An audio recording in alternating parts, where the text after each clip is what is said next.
I want to make the point very clearly that we have a treasure trove of incredibly competent, emotionally intelligent, and excellent researchers in our many countries of this world.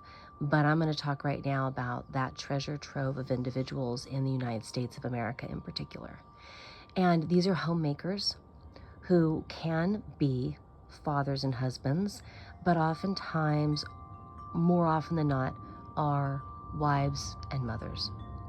And if you can spend all day by yourself raising 2 or 3 children, day after day after day, for months and years at a time, you have what it takes to stay calm in the midst of many storms.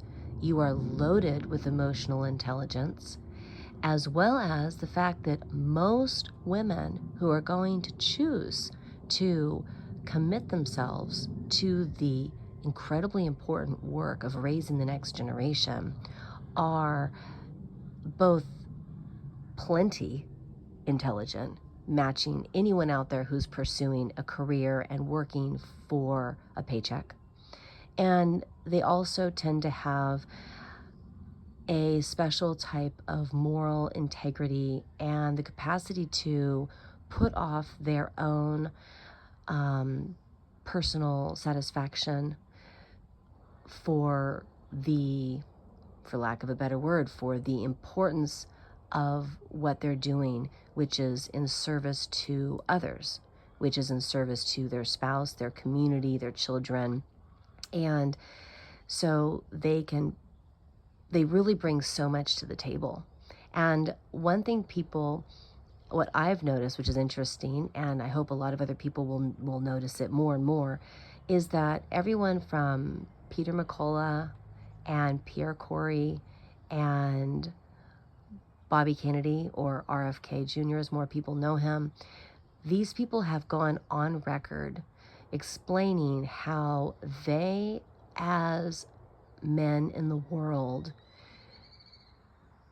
often automatically assumed that the authorities that were in charge of the arena of vaccine medicine and other immune manipulating therapies were getting it right, were handling the situation well, and were doing a good job and could be trusted.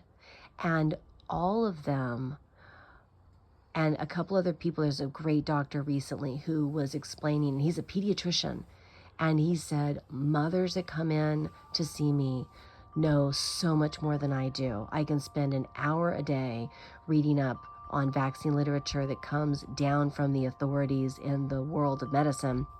And the mothers who walk in here, especially the ones who are personally experiencing the terrible side effects of vaccine injury, he said they know so much more than I do. And this is because they're smart, intelligent, and they have the will, the desire, the commitment, and the time and capacity to do the research. And so I, for 30 years, have been delving into 30 years worth of research that was pointing to concerns about vaccine medicine, not the, oh, it's 100% bad, we should get rid of it rhetoric that gets thrown around and shoved into people's mouths when it's not what they're thinking. But this is the devil is in the details type of science. And part of the series that will be coming out in May and June is going to delve into these minutia studies that had massive implications for the entire country and were being ignored, except by people like me. So I'm going to share something right now that has to do with the Constitution. And the thing that bothers me is that what I did this morning took very little time. It was very easy to notice the flaw or the fly in the ointment. It was very quick and easy to track down and research the question that immediately popped into my head. And I actually happened to use ChatGPT this time. I could have actually done what I've done in the past, which would have been to look up legal cases related to constitutional law, and I would have read the fine print, and I could have spent, 8, 12, 16 hours delving into this. But instead I used ChatGPT. It brought up some really good information. I double checked a little bit of that, and I'm ready to share it here on Substack.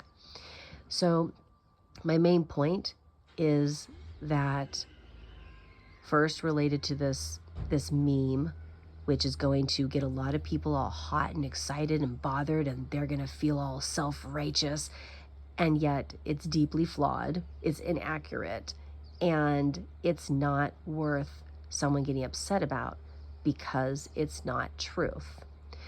What it should do is cause a person to immediately say, hey, that's a good question you're raising. Let me go check it out. And what I've provided is the answer to the question, which is a brilliant answer and actually happens to match with what I expected I would find. But regardless, if I found something different, I would be excited to have learned something new. And that is really what is going to bring America to the best place in the future, is when people stop wanting to be right and they instead want to learn something new every day. And that is what drives a person to do deeper, broader research. It's not that you're trying to prove yourself wrong. It's that you really want to learn something new. And if you run into 10 people who are saying the same thing, and they're all part of the mainstream media machine, the manipulative machine, then you become curious and say, who out there might be offering a different answer? And you're like a dog with a bone. You really, really, really want to get to that bone. You buried it, or someone buried it last week. You know it's under the ground. You're going to keep digging until you get to it. So, long story short, homemakers are a treasure trove of incredibly smart, wonderful people who we should be respecting, and if anything, sort of encouraging them to share what they learn with others around them.